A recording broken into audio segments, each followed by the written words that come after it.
Hello दोस्तों, मैं विनीत कुमार आप सभी का अपने चैनल एजुकेटर्स बूस्टर पे हार्दिक स्वागत करता हूं। पिछली कक्षा में हम सिंधु घाटी सभ्यता के बारे में पढ़ रहे थे और आज हम उस टॉपिक को आगे बढ़ाएंगे। और आज हम जिस चीज का अध्ययन करने वाले हैं वो सिंधु घाटी सभ्यता की विशेषताओं के बारे में हम अध्ययन करेंगे। सिंधु घाटी सभ्यता बोलिए या हड़प्पा सभ्यता बोलिए, बात एक ही है। सिंधु घाटी की विशेषताओं को हम देखेंगे कि विशेषता क्या थी। इतनी बड़ी सभ्यता थी तो जरूर कुछ ना कुछ उसकी विशेषताएं उभर करके सामने आएंगी, जरूर उसी चीज का अध्ययन करेंगे। विशेषता कहने का मतलब क्या है? विशेषता कहने का मतलब क्या क्या खूबियां थी उसमें, वहाँ की पॉलिटिकल सिस्टम कैसा था, वहाँ का आर्थिक जीवन कैसा था, महिलाओं की स्थिति कैसी थी, उद्योग धंधे कैसे थे, कृषि कार्य कैसा होता था, साथ ही साथ उनका व्यापार कैसा था, फिर वहां पर धार्मिक पक्ष कैसे थे, मूर्तियां बनती थी कि नहीं बनती थी, इन सब चीजों का अध्ययन करेंगे। समाधान की प्रणाली थी या नहीं थी, इन सभी चीजों का अध्ययन हम उसकी विशेषताओं में करेंगे। तो एक एक करके हम उस चीज को आगे देखते हैं। ठीक है, सबसे पहले हम देखते हैं इसके राजनीतिक संगठन को। राजनीतिक संगठन संगठन ठीक है, इसको क्या बोल दीजिएगा आप? पॉलिटिकल ऑर्गेनाइजेशन ऑर्गेनाइजेशन ठीक है, तो इसका हम अध्ययन करेंगे, देखते हैं क्या था।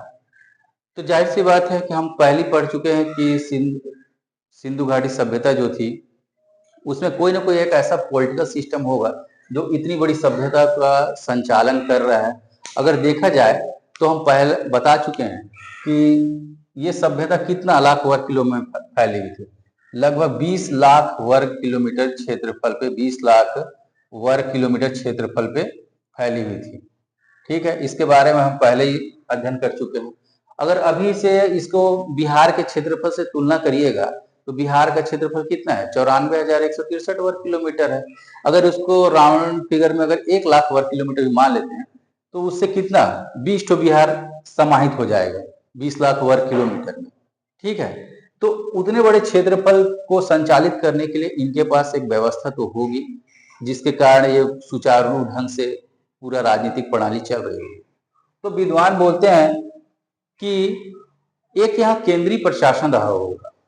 क्या रहा होगा? केंद्रीय प्रशासन या संगठन रहा होगा। केंद्रीय संगठन रहा होगा,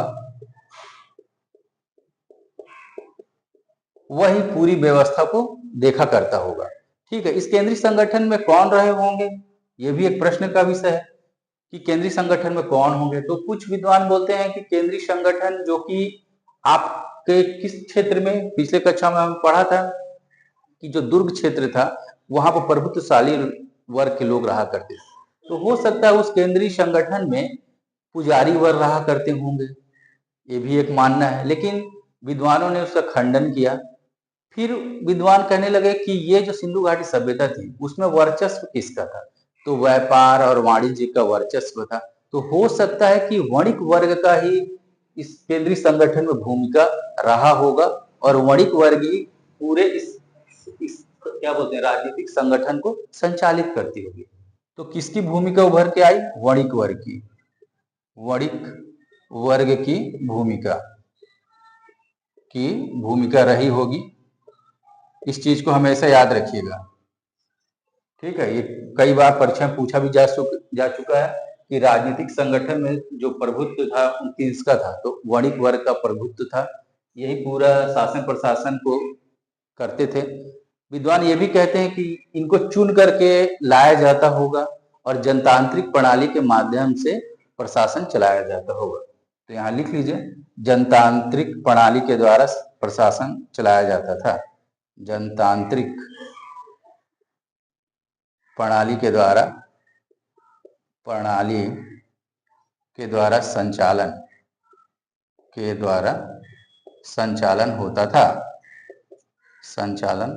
होता था। ठीक है, तो ये बात समझ में आ गई। फिर अगला पॉइंट ये आपको देखना चाहिए कि ये जो पॉलिटिकल सिस्टम है एक नियमित रूप से कार्य कर रहा है और काफी लंबे समय तक सिंधु घाटी सभ्यता अस्तित्व में रही और इन्होंने एक अच्छी व्यवस्था बनाई होगी, तभी हर चीज सिस्टमैटिक ढंग से संचालित हो रहा था। ठीक है, आगे बढ़ते हैं। राजनीतिक संगठन को देखने के बाद अगला जो है हम इसके सामाजिक संगठन को देखते हैं कि भाई इनका सामाजिक व्यवस्था कैसा था, किस तरह की चीजें वहां व्याप्त थी। सामाजिक संगठन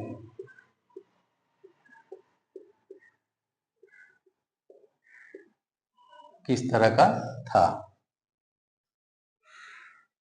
ठीक है, तो यहाँ का समाज 3 वर्गों में विभाजित था। तो पहला पॉइंट ये लिख लीजिए कि समाज 3 भागों में बटा हुआ था।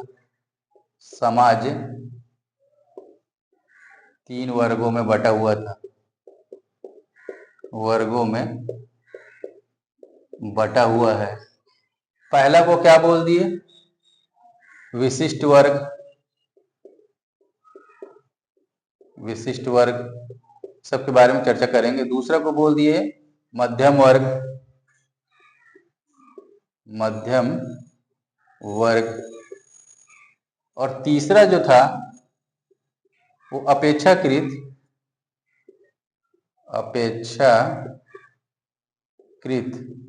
कमजोर वर्ग था। कमजोर वर्ग था। इन तीनों के बारे में देखते हैं कि क्या था ये। आप इन सबको लिखते भी जाइएगा क्योंकि मैं धीरे धीरे मिटाता भी रहूंगा क्योंकि ब्लैक बोर्ड छोटा है।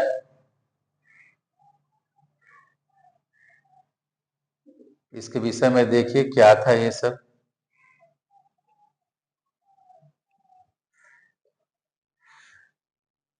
हम पिछले कक्षा में पढ़ चुके हैं। क्या पढ़े हैं?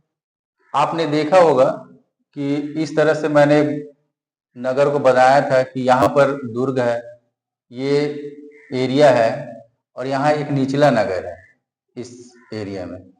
ठीक है, इसके बारे में हम लोग चर्चा कर चुके थे। रुकिएगा, ठीक है, इसको यहाँ बना देते हैं। तो क्या था कि ये दुर्ग नगर जो था ये विशिष्ट वर्ग वहां रहा करते थे। तो आप यहां लिख लीजिए ये विशिष्ट वर्ग का क्षेत्र था। विशिष्ट वर्ग इस क्षेत्र में रहा करते थे। ठीक है, इसको हम क्या नाम दिए थे?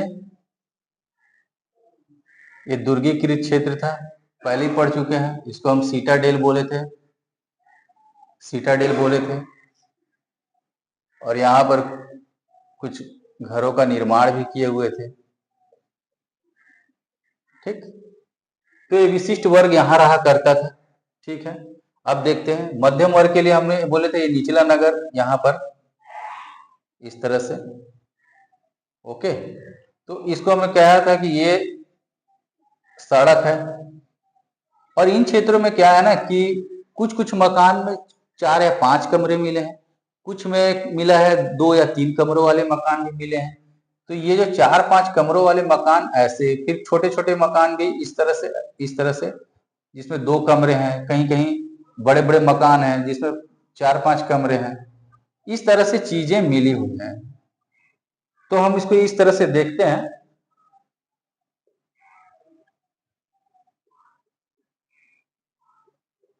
कमरों को मैंने इस तरह से थोड़ा सा रंगीन बनाने का काम कर दिया ताकि आपको थोड़ा सा अच्छे से दिखे। ठीक है, अब आगे देखते हैं। हम विशिष्ट वर्ग के बारे में सबसे पहले देखते हैं कि विशिष्ट वर्ग में कौन थे। तो विशिष्ट वर्ग में आपको पहला पॉइंट आएगा कि विशिष्ट वर्ग में प्रभुत्वशाली लोग। पहली बात कर चुके हैं कि समाज में जैसे वणिक वर्ग का प्रभुत्व था पहला। दूसरा, कुछ पुजारी भी होंगे। ये सब लिपि तो मिली नहीं है, तो विद्वान कुछ अपने शोध के विषय से ही इन सब चीजों का आकलन कर रहे हैं। तो विशिष्ट वर्ग में कौन समाहित हो रहा है? विशिष्ट वर्ग में कौन आ रहा है? विशिष्ट वर्ग में आ रहे हैं आपके ये प्रभुत्वशाली लोग, जिसमें आप लिख सकते हैं बड़े वणिक,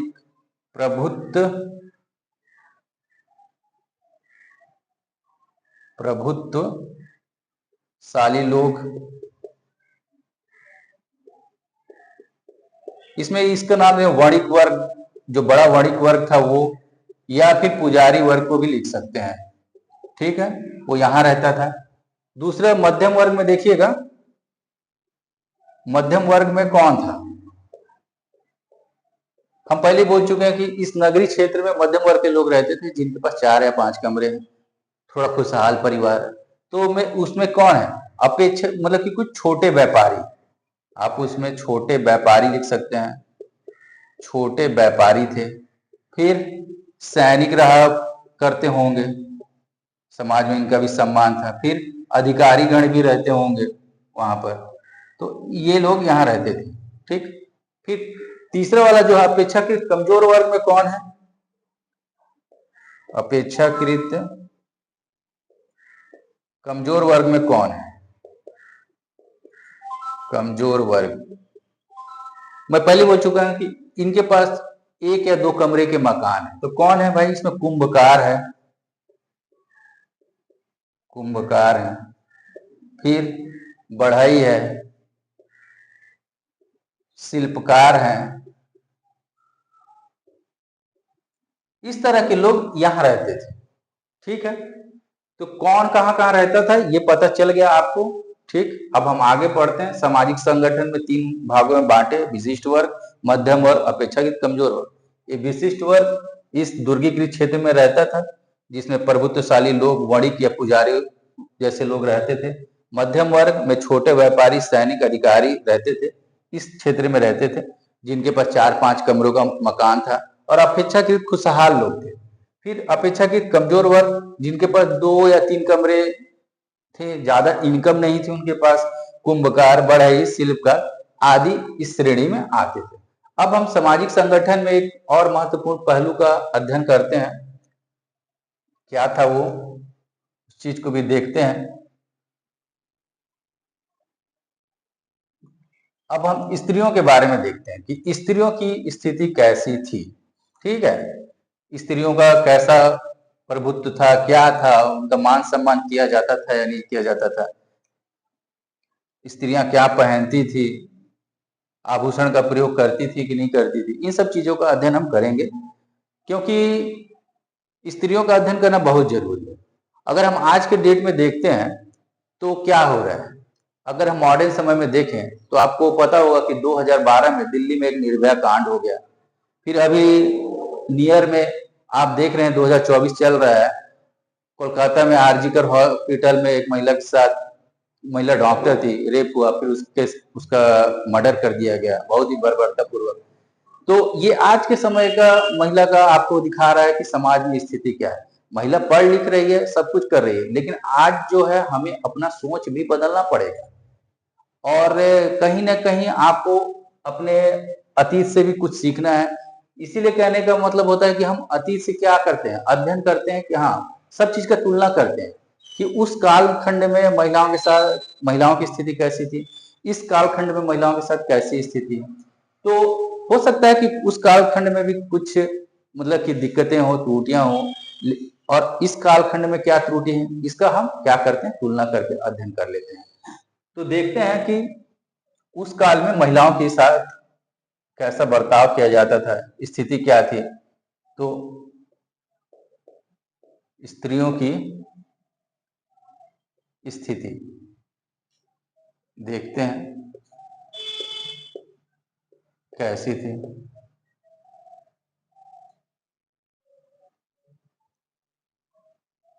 तो सबसे पहला पॉइंट कि पूरे सिंधु घाटी सभ्यता में नारी की मृण मूर्तियां बहुत ज्यादा मिली। नारी की मिट्टी की मूर्तियां, मृण मूर्तियां, मूर्ति बहुत मिली है।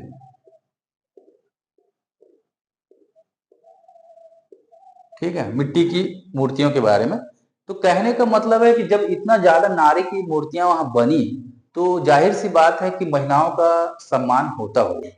और विद्वान यह अनुमान लगाते हैं कि ये जो समाज है ना, मात्र सत्तात्मक समाज होगा, ना कि पितृ सत्तात्मक समाज।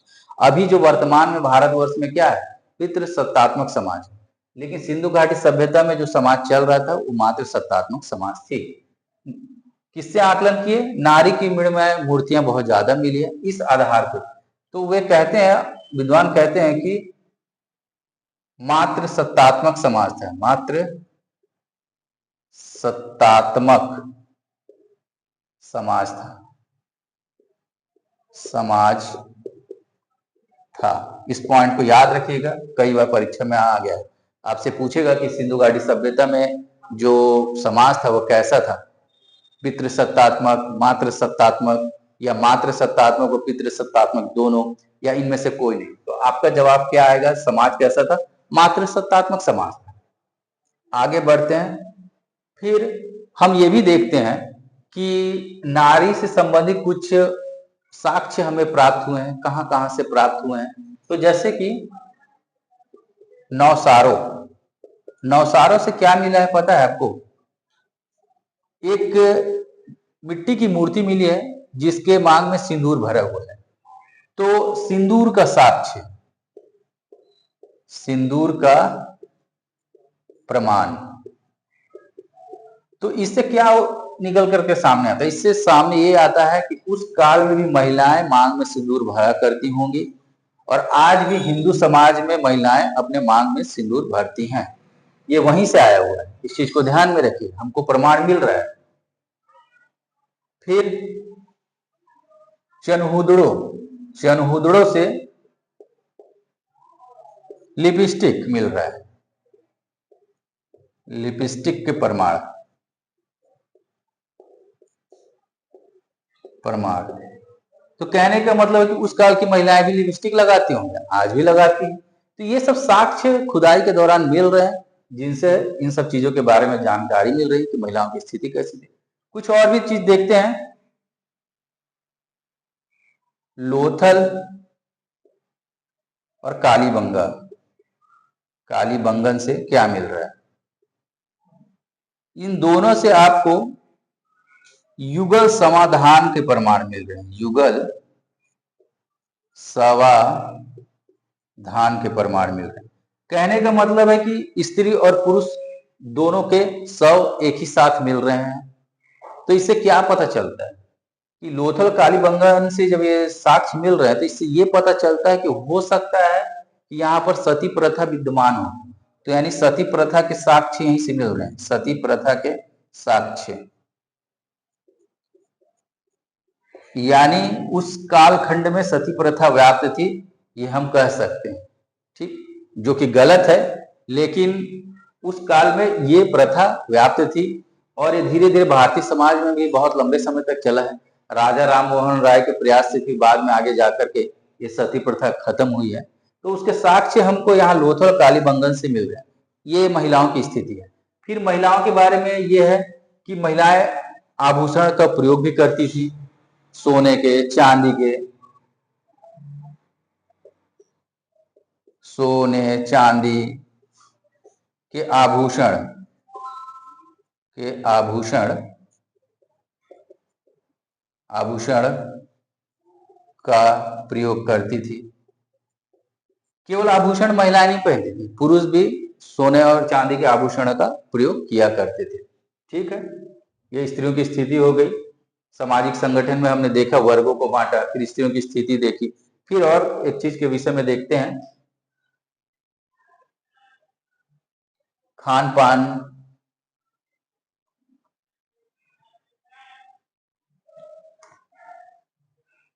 कैसा था उनका, फिर मनोरंजन के लिए क्या करते थे, इन सब चीजों को देखते हैं और आगे बढ़ते हैं।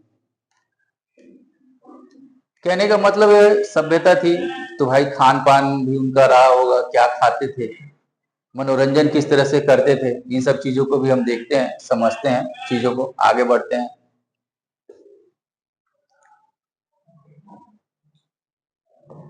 तो देखिए, खान पान में आप देखिएगा ये क्या थे। खान पान में ऐसा कहा जाता है कि ये शाकाहारी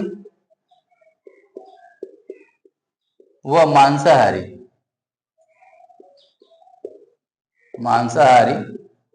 दोनों थे। इस चीज को याद रखिएगा। खान पान में आ जाएगा कि शाकाहारी व मांसाहारी दोनों थे या नहीं थे। तो शाकाहारी व मांसाहारी दोनों थे।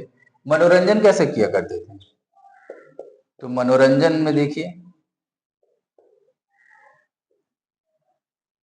पासा खेलने का कार्य करते थे। पासा इनको पसंद था, पासा खेलते थे। फिर क्या करते थे? नृत्य, नृत्य भी इन्हें पसंद था। ठीक, शिकार करते थे। मतलब इन सब गतिविधियों के द्वारा अपने मनोरंजन को करते थे। पासा खेलते थे, नृत्य में इनकी रुचियां थी, शिकार पे जाते थे। तो कहने का मतलब ये आपके सामाजिक संगठन को बताता है। फिर समाज क्या क्या कर रहा है ये भी आपको बता रहा है। ठीक, अब अगला चीज हम देखते हैं आर्थिक पहलू के बारे में। किसी भी समाज का आर्थिक पहलू बहुत जरूरी है। आर्थिक पक्ष से ही उसकी समृद्धि के बारे में पता चलती है कि समाज कैसा है, प्रगतिशील है, विकसित है या विकासशील है। इन सब चीजों के बारे में हमें पता चलती है। तो हम उसके आर्थिक पक्ष को देखते हैं क्या था, नहीं था। तो आर्थिक पक्ष में देखते हैं कि क्या क्या होता है। देखिए आर्थिक पक्ष में अगर हम देखें तो पूछने से पानी लग गया है। आइए देखिए हम क्या क्या पढ़ेंगे आर्थिक पक्ष में। आर्थिक पक्ष में हम क्या क्या देखेंगे। तो देखिए आर्थिक पक्ष कई चीजों से मिलकर बना होता है। जैसे कृषि कैसा था, ठीक है, कृषि करते भी थे कि नहीं करते थे। पशुपालन करते थे कि नहीं करते थे, पशुपालन, ठीक है। फिर शिल्प का कार्य उनके पास था या नहीं, शिल्प, उद्योग, धंधे, ये सब कार्य होते थे कि नहीं, शिल्प उद्योग वाले कार्य ये सब थे कि नहीं। व्यापार और वाणिज्य कैसा था, व्यापार वाणिज्य ये कैसा था, ये सब चीजों का हम अध्ययन करेंगे क्योंकि आर्थिक पहलू में इन्हीं सब चीजों का अध्ययन किया जाता है। ठीक है, अब देखते हैं क्या था। तो हम सबसे पहले कृषि को लेकर के चलते हैं कि कृषि के क्षेत्र में इन्होंने क्या किया किया। तो कृषि देखते हैं पॉइंट। जाहिर सी बात है 20 लाख वर्ग किलोमीटर क्षेत्रफल पर फैली है सभ्यता, भूखे प्यासे तो रहती नहीं होगी, तो जरूर अच्छे से कृषि कार्य होते होंगे। और इतना डेवलप है तो कहने का मतलब है कृषि इतना करते होंगे कि बेच सके और बेचने के बाद अपने लिए भी उपभोग कर सके ताकि कोई दिक्कत ना हो, खाने पीने की किसी भी तरह की कोई समस्या ना हो। ठीक है, और साथ ही साथ बड़े बड़े अन्नागार मिले हमको मोहनजोदड़ो से, हड़प्पा से, तो उसमें ये अनाज को संग्रहित करके भी रखते थे बुरे वक्त के लिए। ठीक है, तो कृषि में क्या है, कृषि कार्य करते थे ये बड़े पैमाने पे। ठीक है, और कृषि किन किन चीजों का करते थे ये भी इंपॉर्टेंट है। अब आगे देखते हैं। तो कृषि कार्य करते थे, ठीक है, तो जाहिर सी बात है कृषि कार्य करते होंगे तो भाई हलों का प्रयोग करते होंगे, फसलों को काटने के लिए कुछ धातु का प्रयोग करते होंगे, कुछ उपकरण का प्रयोग करते होंगे, फिर फावड़ा उड़ा का प्रयोग करते होंगे। तो करते थे तो कहने का मतलब कि हलों से खेती करते थे, हलों से खेती होती थी। अब हलों से खेती होती थी तो इसका प्रमाण आपको कहां से मिलता है, हमको कैसे पता चलेगा कि हल का प्रयोग करते थे कि नहीं करते थे उस सभ्यता के लोग। तो बनवाली से, पिछले कक्षा में मैं लिखा चुका हूं कि बनवाली से एक मिट्टी का हल मिला हुआ है। तो जब हल बन रहा है तो जाहिर सी बात है हलों से खेती होगी, तभी तो उसका एक मॉडल बन रहा है, मिट्टी के खिलौने बन रहे हैं। दूसरा, जूता हुआ खेत, जूते हुए खेत मिल रहे हैं। कहां से मिल रहे हैं? कालीबंगन से मिल रहे हैं, कालीबंगन से मिल रहे हैं। कहने का मतलब है ये दो साक्ष्य ऐसे हैं, ये साबित करते हैं कि वह कृषि कार्य अच्छे से होता था। ठीक है, लेकिन एक बात है कि फावड़ा का प्रयोग नहीं होता था, फावड़ा नहीं मिला है, नहीं मिला है। कृषि कार्य करने के लिए एक उपकरण है फावड़ा, जो कि वहां नहीं मिला है। ठीक है, फिर पत्थर के हंसिए का उपयोग हुआ है, हंसिया का प्रयोग होता था। ठीक है, इस चीज को भी ध्यान में रखिएगा, पत्थर के हंसिया का प्रयोग होता था। हंसिया क्या होता है? जब फसल तैयार हो जाता है तो उसको काटने के क्रम में यूज किया जाता था। तो इन सब चीजों के द्वारा पता चलता है कि वहाँ कृषि कार्य होते थे। प्लस भंडारण देखिए आपका, बड़े बड़े अन्नागार मिले हुए हैं, बड़े बड़े अन्नागार मिल रहे हैं। अन्नागार कहाँ से? आप देखिएगा मोहनजोदड़ो, मोहनजोदड़ो यहाँ से, फिर हड़प्पा से, इन सब जगहों से आपको बड़े बड़े अन्नागार मिल रहे हैं।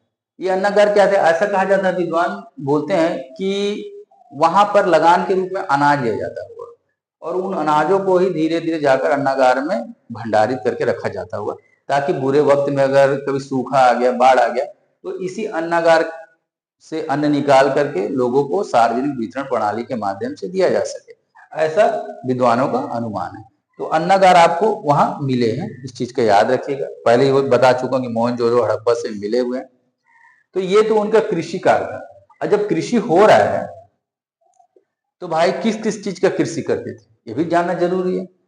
तो देखिए, गेहूं उगाते थे लोग, जौ उगाते थे, ठीक है, रागी उगाते थे, सरसों उगाते थे, कपास की खेती करते थे। ठीक, दिखाई दे रहा है आपको? तरबूज उगाते थे, खजूर भी उगाते थे। ठीक, ये सारी फसलों का ये उत्पादन करते थे। साथ ही साथ यहां लिख लीजिए कि गेहूं और जौ, गेहूं व जौ इनके प्रमुख फसल थे, प्रमुख फसल थे। ठीक है, ये कई बार परीक्षा में पूछा जा चुका है। इस चीज को भी, जो अच्छे इंपॉर्टेंट है, जो परीक्षा पूछे जा चुके हैं या पूछे जाने की संभावना है, मैं बताता भी चलूंगा, टिक भी मार देता हूं, आप उनको थोड़ा ज्यादा फोकस करिएगा। गेहूं और जौ प्रमुख फसल थे, इनकी भी खेती होती थी। कपास जब उगा रहे हैं, आप देख रहे हो कि अभी भी आप जाइएगा सिंधु नदी के क्षेत्र में और खासकर पाकिस्तान के सिंध प्रांत में कपास की खेती अच्छे से होती है। तो जाहिर सी बात है, कपास की खेती हो रही है तो सूती कपड़ा बनाते होंगे, सूत काट के। ठीक है, तो इन सब चीजों का ये उत्पादन करते थे। और मोटे अनाजों के बारे में भी इन्हें जानकारी थी, यहां लिख लीजिए, मोटे अनाज जैसे कि ज्वार, रागी, ठीक है, कोदो, इनकी भी जानकारी इन्हें प्राप्त थी और इनका उपयोग वो खाने पीने के लिए करते थे। ठीक है, अब देखते हैं आगे। कृषि हो गया, कृषि के बाद हम देखते हैं पशुपालन को, कि पशुपालन में वो क्या करते थे। पशुपालन भी प्राथमिक क्षेत्र में आता है कृषि कार्य में। तो पशुपालन, किन किन पशुओं की उन्हें जानकारी थी, इनके बारे में हम अध्ययन करते हैं और देखते हैं कि किन किन पशुओं को वो जानते थे। कभी कभी प्रश्न पूछ देता है। तो अगला देखते हैं कि पशुपालन, पशुपालन, ठीक है। पशुपालन। तो उन्हें बहुत सी पशुओं के बारे में जानकारी, ठीक है। तो देखिएगा, वे जो थे बैल, भैंस, गाय, बिल्ली, कुत्ता, इन सब पशुओं को बहुत जानते थे, भली भांति परिचित थे। फिर अगला आप देखिएगा, और किसके बारे में, हाथी, ठीक है, फिर बाघ, हिरन, गैंडा, इन सब पशुओं से भी वो परिचित थे भली भांति, ठीक है। अब देखिएगा साक्ष्य के बारे में। कोई बोलेगा कि सिंधु घाटी सभ्यता के लोगों को घोड़े के बारे में जानकारी थी, तो आपका सीधा जवाब होगा घोड़े के बारे में उन्हें विशेष जानकारी नहीं थी, परंतु सुतगोता से घोड़े के अस्थि पिंजर मिले हुए हैं। तो यहां लिख लीजिए साथ ही साथ, घोड़े के अस्थि पिंजर, अस्थि पंजर कहां से मिल रहा है, सुत कोतदा से प्राप्त हो रहे हैं। कभी कभी पूछ देगा कि सिंधु घाटी का एकमात्र ऐसा जगह जहां से घोड़े का अस्थि पिंजर मिल रहे हैं, वो है सुत कोतदा। इस चीज को याद रखिएगा। परंतु घोड़े के अस्थि पिंजर मिल रहे हैं, परंतु विद्वान यही मानते हैं कि घोड़े का प्रयोग यहाँ पर ज्यादा नहीं होता था। हो सकता है ईरान, अफगानिस्तान से व्यापार के माध्यम से घोड़े आते होंगे और घोड़े के मर जाने के बाद उनके अस्थि पंजर वहां पर मिले हुए हैं, परंतु वो विशेष रूप से इससे परिचित नहीं थे, ठीक है ना। परीक्षा में कई बार आया हुआ कि सिंधु घाटी के लोग घोड़े को पालते थे या फिर बहुत ज्यादा परिचित थे, तो सीधा परिचित नहीं थे। फिर दूसरा पॉइंट, गाय और ऊंट के बारे में भी जानकारी थी। जो गाय व ऊंट के बारे में जानकारी, ऊंट से परिचित थे,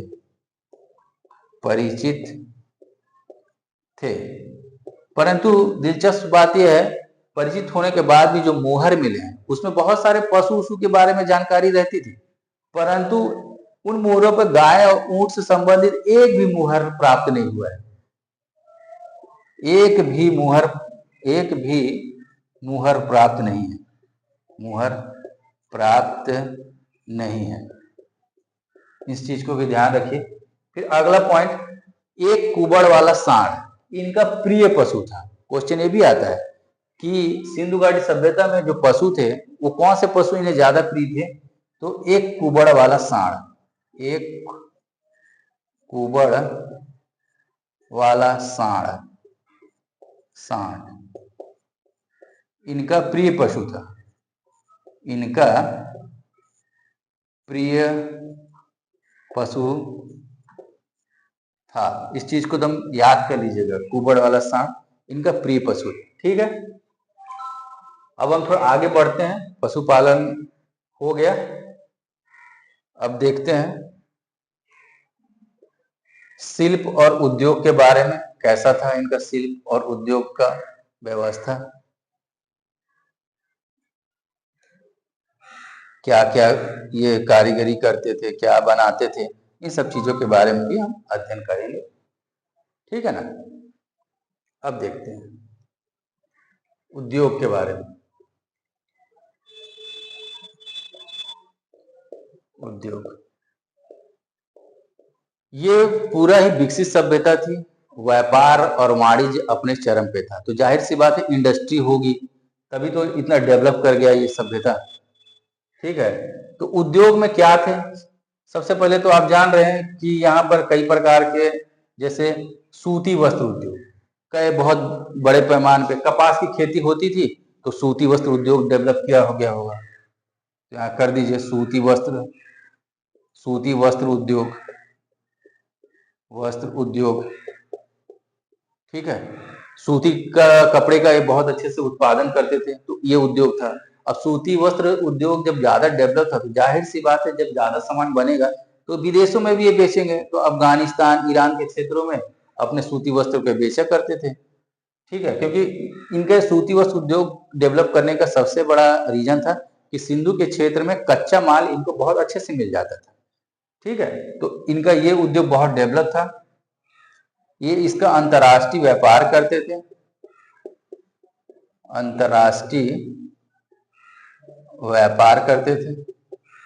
ठीक, अब देखिएगा सूती वस्त्र के कुछ साक्ष्य मिले हैं, आप यहीं पर नोट डाउन कर लीजिए। कई कई परीक्षा में आपसे पूछ देगा कि हाँ सूती वस्त्र का प्रयोग होता था, तो प्रमाण कहां से मिला है। तो देखिए सूती वस्त्र के प्रमाण, ठीक, मोहनजोदड़ो में कुछ उपकरण मिले हैं जो कि सूती कपड़े से लिपटे हुए हैं। ठीक है, इस चीज को ध्यान रखिएगा कि मोहनजोदड़ो से प्राप्त उपकरण सूती कपड़े से लिपटे हुए हैं। कभी आ जाएगा परीक्षा में। फिर दूसरा साक्ष्य सूती कपड़े का आपको मिलेगा, एक और साक्ष्य मिलता है, वो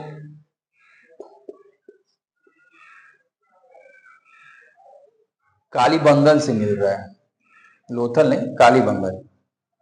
कालीबंगन से देखिएगा क्या मिल रहा है, एक उस्तरा है, एक उस्तरा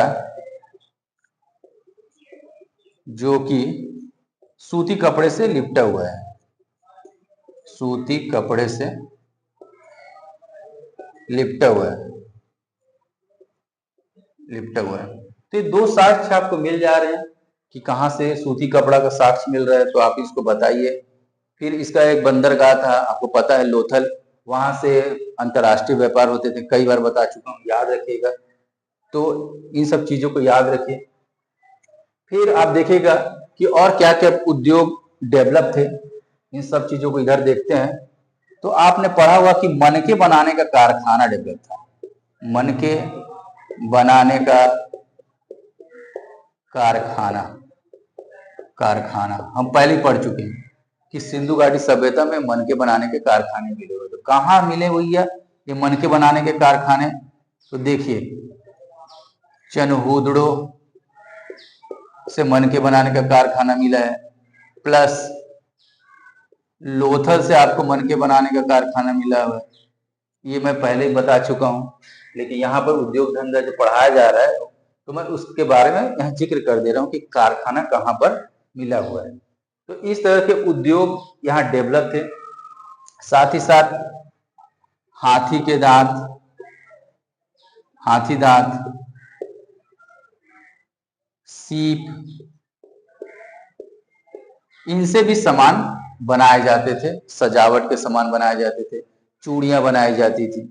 इन सब चीजों का उपयोग आपसे पूछ देगा कि हाथी दांत और सीप का उपयोग करते थे कि नहीं करते थे। तो जो बड़े लोग थे वो तो आभूषण के रूप में सोने चांदी का उपयोग करते थे, जो छोटे लोग थे वो सीप और फिर मनके और मिट्टी के से बना हुआ आभूषण का उपयोग छोटे लोग करते थे। बड़े लोग थोड़ा सा हाई फाई हैं तो थोड़ा सा महंगे चीजों का अपने आभूषण के रूप में उपयोग किया करते थे। ठीक है, तो देखिए कि ये उद्योग हो गया। इतने चीजों को आप उद्योग में ध्यान रखिए। फिर आगे एक पॉइंट और अध्ययन कर लेते हैं,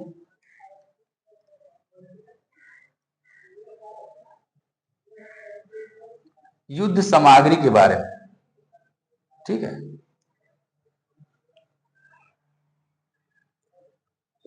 युद्ध सामग्री। ठीक, तो युद्ध सामग्री कहने का मतलब है कि युद्ध में जो काम आता हो। तो कहने का मतलब है कि यहाँ पर ज्यादा अस्त्र शस्त्र नहीं मिले हुए, कुछ थोड़े बहुत अस्त्र शस्त्र मिले हुए हैं। उन अस्त्र शस्त्रों में तांबा और कांसे का यूज किया गया। जैसे आपको भाला मिला है, भाला, ठीक है, फिर आपको तीर मिले हैं नुकीले,